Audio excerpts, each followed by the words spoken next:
Nasaan ang utang na loob natin sa serbisyo ng taong ito na inalay niya sa paglaban sa komunista? Yun ang personal kong dahilan. Hindi ito usapin ng pagkakaibigan. Kasama ko tong taong ito. Noong lahat ay tahimik na lumaban, lumaban yan. Para sa akin, deserve niya yun. Deserve niya ang aking suporta. Sa ngayon, nakakalima. Alhamdulillah, limang. Kailangan ko pa ng 3. May mga nakausap na ako na sa mga napakagandang paliwanag nila. Tinatanggap ko naman na hindi sila pumirma. At yun ang mga bagay na ikinatutuwa at ikinalulungkot. Kasi siyempre, ikinatuwa dahil buhay ang demokrasya sa Senado. Nalulungkot dahil hindi ko pa nakukuha yung 8 boto hanggang sa ngayon. Sir, are you hopeful na makuha may 7 days? Parang 5 days na lang, sir, no? Oo. For you to get the remaining full signatures, sir? Inshallah, personal akong tumatawag, personal akong humihingi ng kahit na 5 minutes doon sa mga miyembro. Mayroon pa akong bukas, mayroon pa akong Sabado, Linggo. Sana mapagbigyan pa tayo ng mga hindi pa nagsasabi ng hindi sila pipirma. Sir, gaano po kahalaga sa inyo na mabuo yung 8 signatures para hindi pa convinced ibuloy? Napakalaking bahagi ito para sa akin, una, sa usapin ng demokrasya. Kasi talagang ang inyong mga senador ay lalo na ako, no? Kung mapapansin nyo, kapag yung paggalang na ibinibigay ko sa kapwa senador, masyadong mataas sa akin yun, yung ganong klaseng ano. Kasi democracy tayo eh. Katulad nitong kay Ma'am Senator Risa Ontiveros, sa malalim na pagpupugay at paghingi ng paumanhin sa kanya, ako talaga nakikiusap lagi sa kanya at humihingi ng paumanhin kung ako'y sumasalungat. Hindi sa kadahilanan na gusto ko siyang sagasaan o ano, kung hindi yun ang pangalan ng demokrasya dito sa Senado.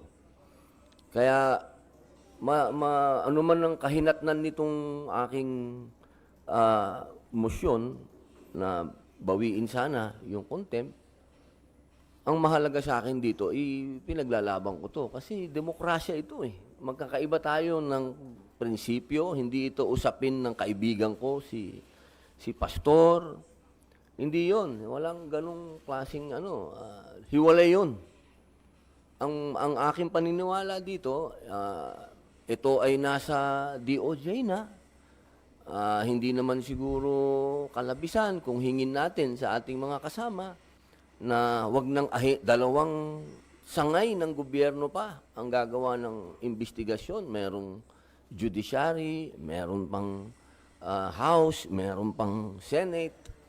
Parang sa resources ng gobyerno, parang doon na sa isang parang masyadong magastos ba sa aking palagay. Pangalawang punto, in aid of legislation, pagka inisip ko, kapag ito ay pinag-usapan natin ng palalimin ng umaabot sa iskandalo, parang para sa akin, malinaw na, ano ba to? Parang sa konstitusyon natin, meron talagang paghihiwalay ng Estado at religion. Dito, sa nakikita ko, pagka nagpatuloy sa ganitong proseso, parang sinasaklawan na ba natin, magkakaroon ba tayo ng mga panukala na sasagasaan natin ang religion? Kasi ang papunta na to hindi na, wala na kay pastor yung, napupunta na doon sa buong organisasyon, sa buong religion nila. Para sa akin, total, andyan ang judiciary, sila talaga ang pwedeng magsagawa ng investigasyon, sila talaga ang pwedeng magbigay ng parusa Aba, siguro pagkatapos nilang magdesisyon at kung ano ang ilabas ng judiciary, yun ang kunin namin sa legislative at doon kami, in aid of legislation, gumawa ng batas. Pero siguro sa pagkakataong ito, pinakamainam dito, para sa aking paniwala, inuulit ko po, nirirespeto ko, ginagalang ko, para sa akin, karapatan ni Senator Risa Hontiveros na ilaban ito. Ako din po ay may opinion. At yan ang opinion ko. Nandyan na yan sa DOJ, iwan na natin sa kanila.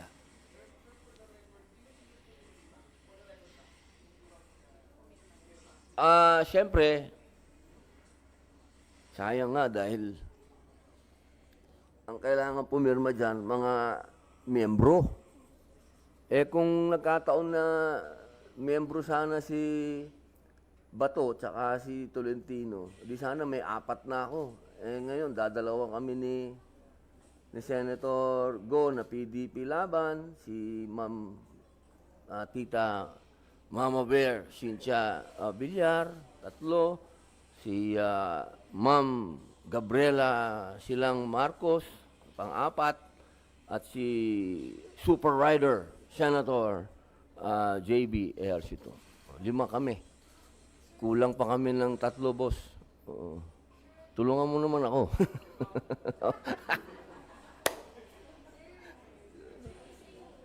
Sa tatlong hearings, sir, ang daming witnesses na nilabas sa committee ni Senator Risa. Hindi po ba it might be best na humarap si Pastor Kibuloy to also answer publicly those allegations? Because these are serious allegations like, sir, may rape, may pang-abuso. And many people are saying, humarap na lang siya, sir. Sa akin kasi, mahalagang sa akin ang testimony ng mga nag-a-accuse. Kasi, yan ang pundasyon ng ating konstitusyon. Ang sabi ng konstitusyon,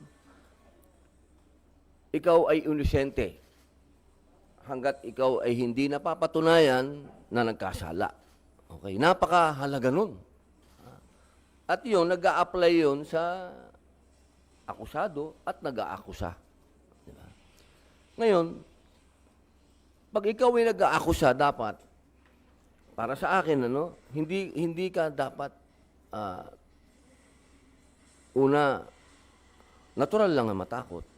Natural lang yun.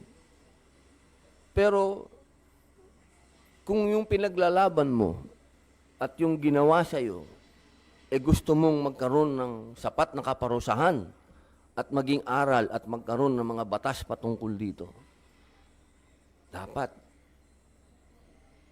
nakikita natin ang mukha. At dapat din, kung sino yung naakasuhan, lalong-lalo na sa mga pagkakataong ganito, na ang pinag-uusapan natin ay hindi lamang tao, isang tao.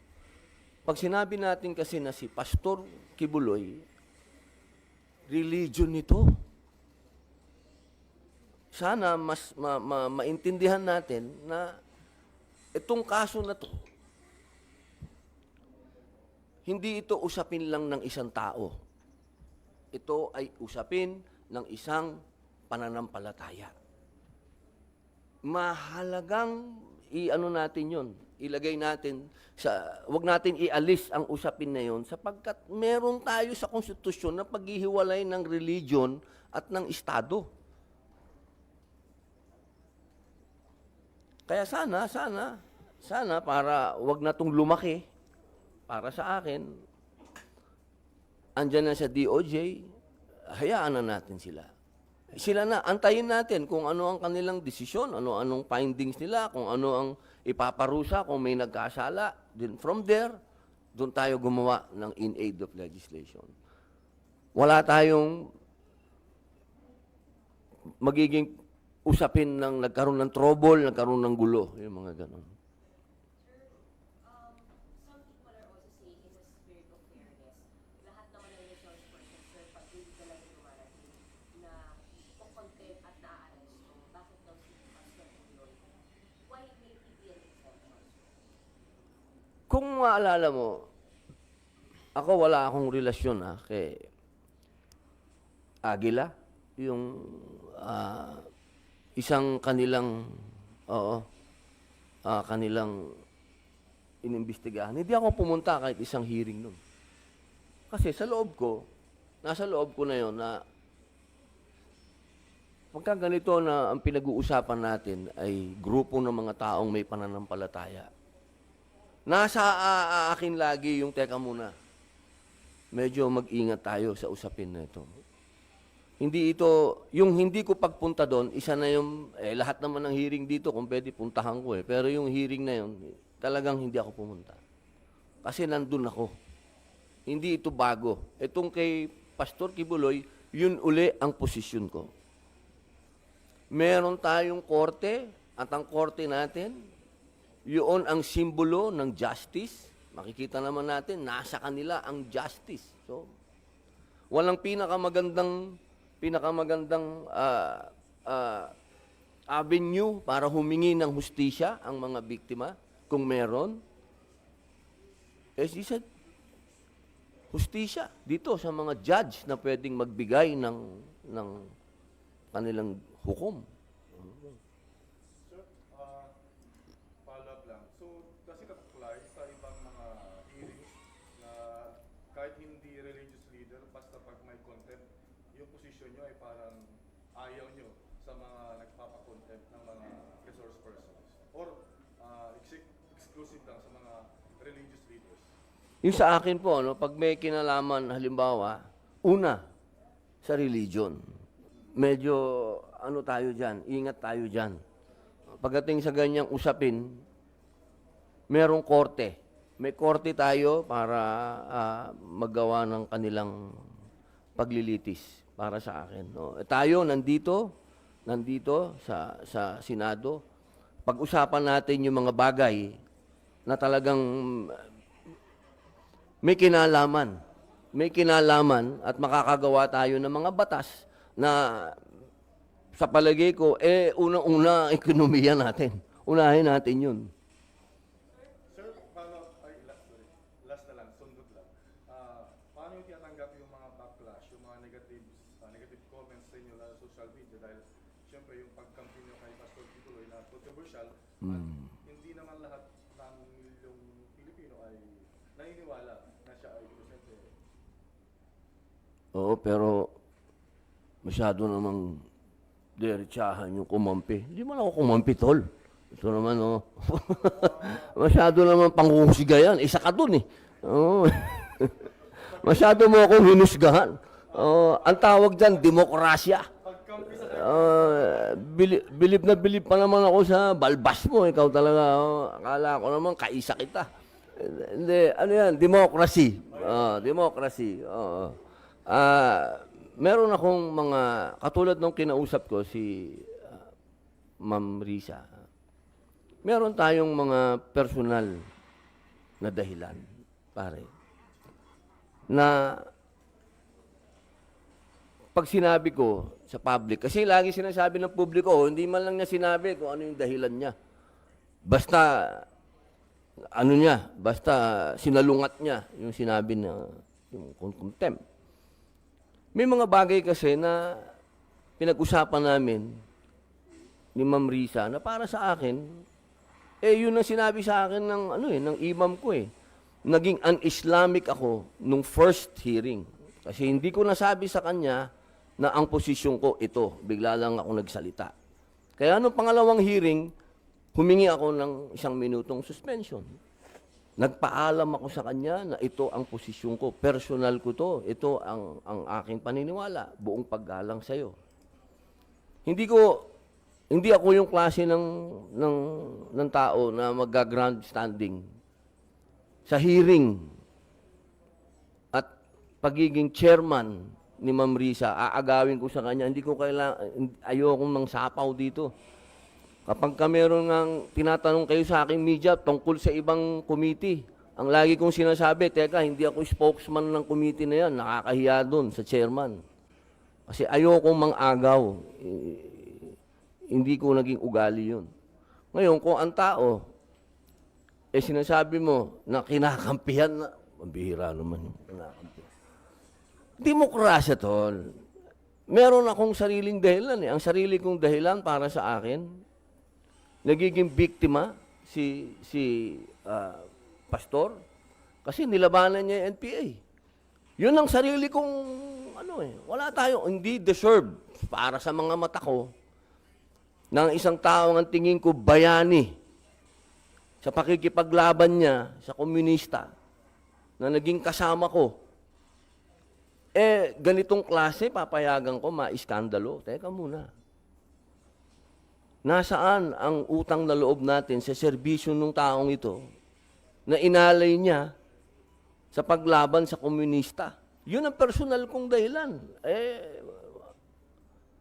Hindi ito usapin ng pagkakaibigan. Kasama ko tong taong ito. Noong lahat ay tahimik na lumaban, lumaban yan. Para sa akin, deserve niya yun. Deserve niya ang aking suporta na mapunta siya sa korte, sa judiciary. Yun. Hindi ako naniniwala na in aid of legislation, makakagawa tayo ng mga bill ngayon na maapektuhan ang kingdom. Religion yan. Yun, pare ko. Sana naintindihan mo na to. Lambihira, kampi-kampi naman to.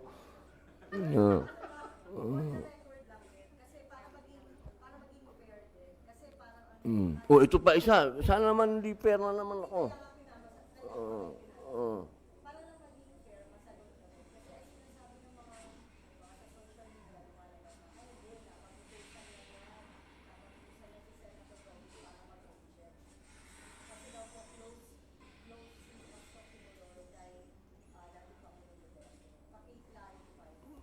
Magandang tanong yun. Kasi, ang posisyon ng aming chairman sa PDP Laban, pumunta si pastor, di ba? Sabi niya, yun ang posisyon ni dating Pangulo. Magkaiba sa posisyon namin. So, wala akong sinunod na may nag-utos sa akin, ganun. Wow. Naman, ma'am. Revolusyonaryo, utusan lang. Sayang naman yung bigote ko. Di ba? Hindi ako utusan ng kahit na sino. Paniniwala ko, para sa akin, magkasama kami ni Pastor lumaban sa komunista. Hindi mawawala sa isipan ko yun.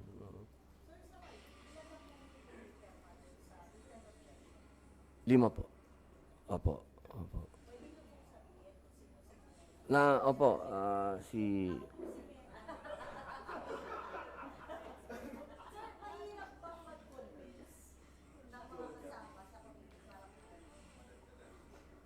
Yung salita kasing convince, parang ano yun hindi ko pang naman ginawa yun.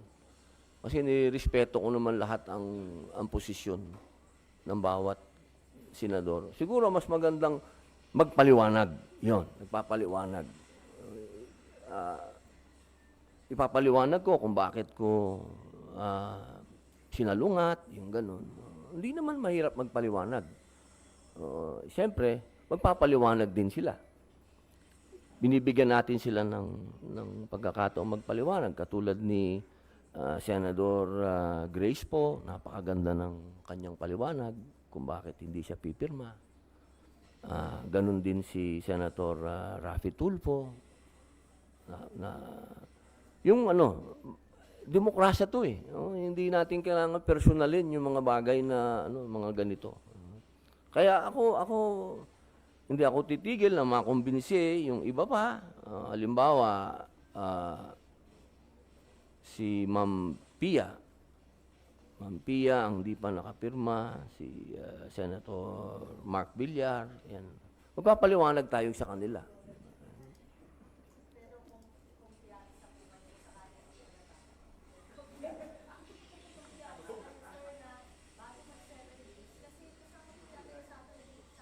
Opo, 7 days.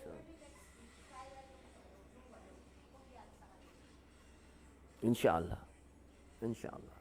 Inshallah, ma'am. Opo.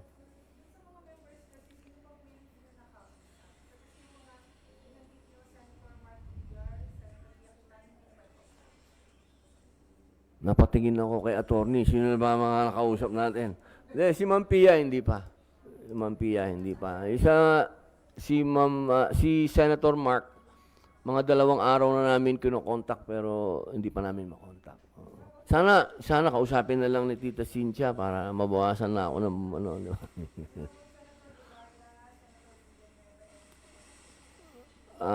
Siyempre si Senator Coco, wala na dun sa numero kasi siya nga yung nandun di ba? Siya nga yung nag-conquer dun. Titingnan natin. Alam mo, ang mahirap,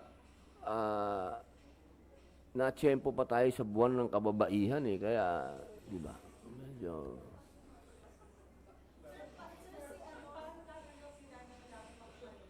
Hindi naman, mas mahabang paliwanagan lang. Oo.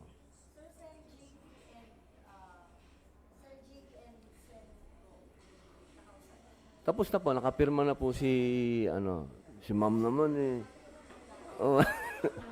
Ma'am, ito, sabihin ko na para si Senator Senator Ejercito, Senator Cynthia Villar, Senator Marcos, tapos ako, pang-5.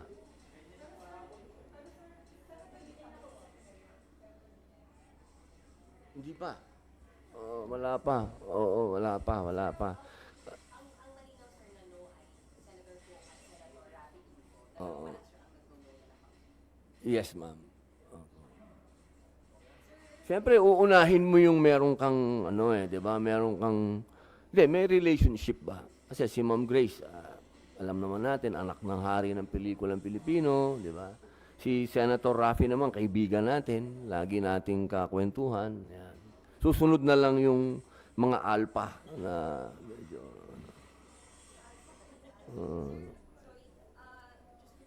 Add lang doon sa mga concerns. Kailan po yung nakipaglaban kayo sa komunista with Alpha Polo? What year was this? eto nung panahon ng NTF-ELCAC, magkakasama kami niyan. Di ba? Panahon ni Digong, 2016 hanggang 2022. Kasi yung pelikula kong Memoirs of a Teenage Rebel, ito yung mga tunay na rebelde, na mga bata na na-recruit, sila yung naabuso. Nagpalabas kami sa YouTube. Hindi namin... Magkaroon ng napakaraming kalungkutan yung pelikulang ginawa kong yon. Walang gustong magpalabas. Ang nangyari, dinala ko sa mga government stations, ayaw din nila ilabas. Pero sa SMNI, nailabas ko. Pumayag si Pastor. Ganon din yung Isang Linggong Pag-ibig, yung sa West Philippine Sea.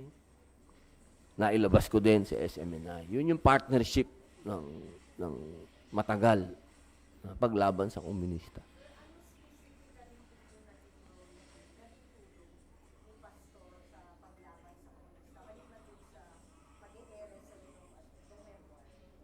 Marami po. Nung panahon po ng NTF-ELCAC, diyan po nilalabas ang mga data.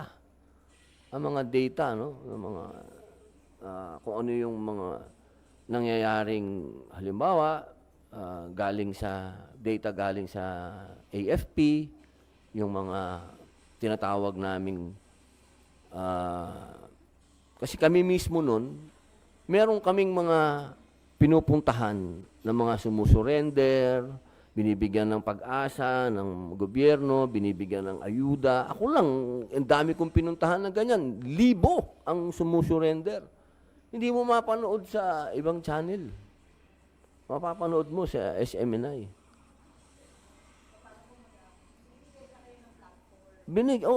Napakahalaga nun. Napakahalaga. Sa usapin ng paglalathala ng ginagawa ng gobyernong maganda, napakahalaga nun. Sir, doon lang sa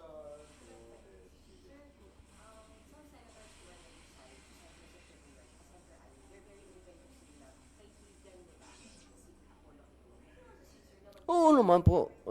Mas mabigat nga yung akin hindi lang basta kaibigan Hindi ko lang siya basta kaibigan. Kasi pag sinabing, kaibigan ko, kaya sinungaling ako. Hindi ko basta kaibigan yan. Comrade ko yan. Comrade. Naniniwala kami sa isang prinsipyo. Mas mabigat yun. Hindi naman, Hindi naman kami magka-religion ni pastor. Hindi naman kami magkababayan. Hindi naman ako tiga Davao. Naniniwala ako sa prinsipyo niya na masyado nang matagal ang communist struggle dito sa Pilipinas. Hindi na natin kailangan ng armed struggle. Naniniwala kami doon. Yun ang pinaniniwalaan namin. Sa mga lumabas na tanong agad yung pina-reverse niyo yung content niya was there any help given to you in the last election? Una na yung dasal. Dasal. Napaka-importante nun. Doon sa channel niya, sa SMNI, nabigyan niya ako ng airtime na wala akong binabayaran.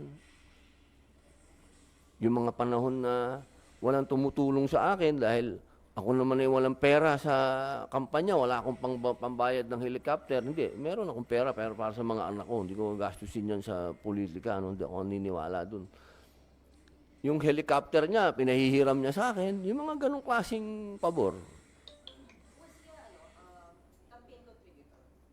Ano ibig sabihin ng pera? Naku, wag naman. Wag naman. Ang bintang sa kanya, siya humihingi ng pera. Maganda yan, ha? Sabihin ko kaya, oo. Hindi, biro lang. Wala po. First like pahiram ng jet niya. Ang sa akin kasi parang hindi naman yun para sa politika. Parang sa akin naniniwala siya na ako magiging instrumento ng Panginoon Diyos sa pagbabago ng bayan. Parang ganun. Kasi parang ang hindi naman maganda dahil pinahiram ka dahil kandidato ka. Siguro naman pinahiram niya ako dahil naniniwala din siya sa aking adhikain. Sir, gaano na katagal yung friendship niyo ni Pastor Kibuloy? Other than yung panahon ni Digo? Hindi, iba kasi yun eh. Iba yung kay Digong, iba yung kay Pastor. Meron kaming sariling, matagal na, panahon pa ni GMA. Kasi kasama din si Pastor sa cluster of peace ni ni Pangulong GMA. Magkasama kami doon. Ganun nakatagal ang pagsasama namin sa adhikain, hindi sa usapin ng pananampalataya o kundi sa paniniwala na kailangan natin ng kapayapaan sa bansa natin. Kasi ako kung sa open, sinabi niya kanina na sa kanyang pagkakilala kay Pastor, hindi lang na magagawa yung mga sinasaratan sa kanya. You share yung parang... Pag sinabi ni Mama Bear, pangahawakan ko yun. Oo, kasi siguro mas meron din silang pagkakakilala kay Pastor. Iba sa pagkakakilala ko. Kaya napakagandang marinig nun. Malalim yung pagkaibigan yung bilang lalaki. Kung sa occasion, wala ko siya nababanggit na yung usapang lalaki ba? Sige ito maganda. Ay, naku. Parang malabo naman yun sa isang Muslim at sa isang pastor mag-uusapan ng Oo, wala. Oo, kasi wala na rin sa edad namin siguro. Siguro kung pwede niya ako mabiro ng ganun kung mga panahon pa siguro bago umakulong. Pero ngayon na alam niyang takot ako sa asawa ko, hindi ako mabibiro ng ganun. Kahit na sino sa mga kaibigan ko, kakilala ko ngayon, hindi na putok yung ganun na sino yung maganda, yung ganun, hindi na. Sa ngayon, laging ang pinag-uusapan, pare, paano ba yung bayan natin? Ano magagawa natin sa bayan natin? Ano? Sir, about Chacha lang po. Sir, sa house po kasi pumasa na sa committee level yung RH7, ano po yung actually dito. At sa tingin niyo po maapektuhan nun or magpapabilis dito sa Senado actually? Alam mo, ma'am, bilang respeto kay Senator Angara, ayaw ko muna talagang magkomento dyan sa Chacha. Kasi una sa lahat, alam lahat ng tao na pabor ako sa Chacha. Napaka-bias, napaka-unfair para kay Senator Angara na sa kalagitnaan ng kanyang hearing, meron ako mga side interviews na hindi siya mabibigyan ng para sa akin, kanya ngayon to Siya ngayon ang bida dito. Hayaan muna natin si Senator Angara, kung ano man ang mas maganda yung reaction niya ang hingin natin patungkol dito sa sa nangyari sa malaking kapulungan. Kasi malaking ano yun, malaking ano na naman yan, ma'am. Alam mo naman. Ayokong, mas maganda kung si Senator Angara tapos si SP ang magandang magbigay ng pahayag dito. Tapos, mula sa pahayag nila, doon ako magbibigay ng pahayag para hindi ako sumasalungat kung saan naman ang direksyon nila.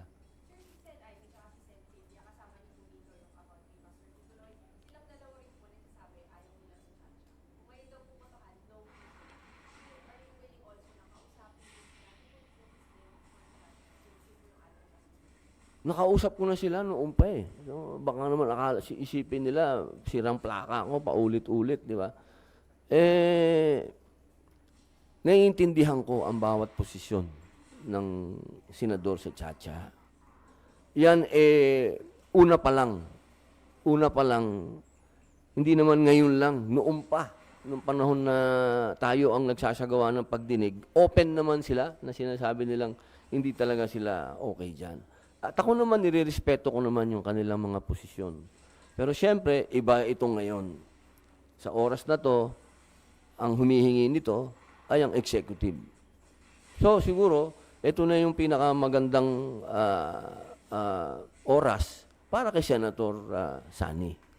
Siya dapat ang mag-shine dito. Di ba? So, bigay natin sa kanya. Para sa akin, kung may kakausap dapat sa mga senador, dapat pangunahan niya. Hindi ako. Kasi ayoko mang-agaw ng ano, ma'am. Hindi maganda.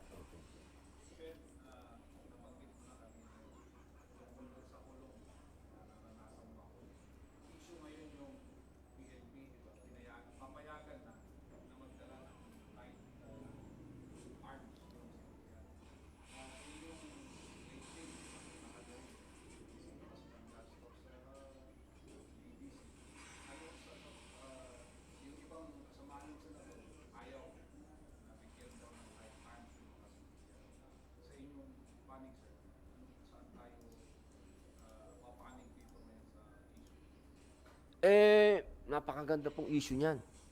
Sapagkat masarap nang magbigay ng mungkahi dyan kasi nakapagbigay na ng mungkahi dyan si SP. At napakaganda nung sinabi ni SP, sabi niya, sana magkaroon ng isang hakbang na yung mga bibigyan ng PNP ng karapatan na magkaroon ng long firearm ay maging reservist. Ang gandang ano nun para sa akin. Kasi tayo naman kung ano sabihin ng PNP, naniniwala naman tayo. Dapat paniwalaan muna natin yung sinasabi nila. At ganun din naman, yung sinasabi ng ibang mga senador. Siyempre, kanya-kanya, demokrasya tayo, may kanya-kanyang opinion. Pero siyempre, ako, naniniwala ako sa opinion ni SP. Napakagandang opinion nun. Karapatan ng sibilyan yan. Karapatan nilang magkaroon ng baril. Pero siyempre, pagdating dyan sa long firearm, dapat sana maging reservist sila. Mag-serve sila sa gobyerno. Magkaroon sila ng proper training. Kasi alam mo, ang problema sa bayan natin, hindi yung may lisensyadong baril at hindi yung... Ang problema natin dito, yung mga goons. Yung mga outlaws. Yung lisensyadong baril, may record yan. Kapag nakagawa yan ng pagkakamali, napakadali mong matrace niyan, madali mong mahuli, yun ang paraan eh. Ang problema natin, ang pagdiskitahan natin, yung mga hindi sumusunod sa batas. Pero yung mga may LTAP, dumaan na yan sa proseso para magkabaril. Ang kailangan lang, bigyan natin ng responsibilidad. O binigyan sila ng pagkakataon na mag-ari ng mahaba. O bigyan din natin ng pagkakataon, magserbisyo sila sa bayan. Maging reserve sila. Napakaganda nung sinabi ni SP.